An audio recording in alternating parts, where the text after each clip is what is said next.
నమస్కారం అండి. భగవద్గీతలో నేడు 15వ అధ్యాయము పురుషోత్తమ ప్రాప్తియోగమునందు 4వ శ్లోకము తాత్పర్యం వినిపిస్తున్నది మీ విజయభాస్కర్. తతః పదం తత్పరిమార్గితవ్యం యస్మిన్ గతా న నివర్తంతి భూయః తమేవ చాద్యం పురుషం ప్రపద్యే యతః ప్రవృత్తి ప్రసృతా పురాణి. తాత్పర్యం: అసంగము, వైరాగ్యము అనే కత్తిని ఉపయోగించి ఈ సంసారమనే వృక్షమును సమూలంగా నరికాము. తరువాత ఏం చేయాలి? తతః పదం పరిమార్గతవ్యం అంటే పరమాత్మ పదమును పొందడానికి ప్రయత్నించాలి.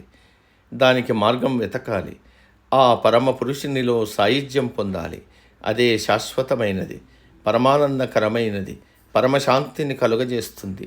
అందుచేత ప్రతివాడు వేళ్ళు పాతుకుపోయిన ఈ సంసార వృక్షమును వైరాగ్యం, అసంగమనే కత్తితో నరికిన తరువాత పరమాత్మను చేరుకునే మార్గం కొరకు వెతకాలి.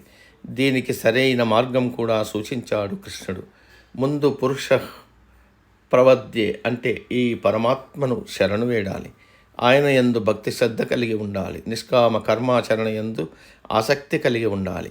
మరి ఆ పురుషుడు ఎవరు అంటే పురాణి అంటే సనాతనుడు. అది మధ్యాంతరహితుడు అంటే ఆది అంతము లేనివాడు. ఆయనని ఎందుకు శరణు వేడాలంటే యతః ప్రవృత్తి ప్రసృత అంటే ఆయన నుండే ఈ సంసారం పుట్టింది, అన్ని లోకాలలో వ్యాపించింది. ఎవరైతే పుట్టిస్తారో వాళ్ళే దానిని నాశనం చేయడానికి సమర్థులు. ఈ సంసారము ఆ పరమాత్మ నుండి పుట్టింది కాబట్టి ఆయనను ఆశ్రయిస్తేనే ఆ సంసారమును నాశనం చేయడానికి సమర్థత వస్తుంది. తతః అంటే ఆ తర్వాత, పదం తత్పరమార్గితవ్యం అంటే ఆ పరమ పురుషుని పదము గురించి వెతకాలి, తెలుసుకోవాలి. దానికి శాస్త్ర పఠనము, వేదాంత విచారణ చెయ్యాలి. ఇది గురువు సాయంతోనే సాధ్యమవుతుంది. దీనివల్ల ఏం జరుగుతుంది? యస్మిన్ గతాన నివర్తంతి భూయః అంటే ఎక్కడికి వెళితే మరలా తిరిగి రారో, అంటే తిరిగి పునర్జన్మ ఉండదో, మరలా ఈ జనన మరణ చక్రంలో పడరో అక్కడికి వెళ్తారు. ఆ పరమ పదమును చేరుకుంటారు. కాబట్టి ఆ పురుషోత్తముడిని చేరుకోవాలంటే ఇన్ని మెట్లెక్కాలి. సమాప్తం. తదుపరి శ్లోకం రేపటి రోజు.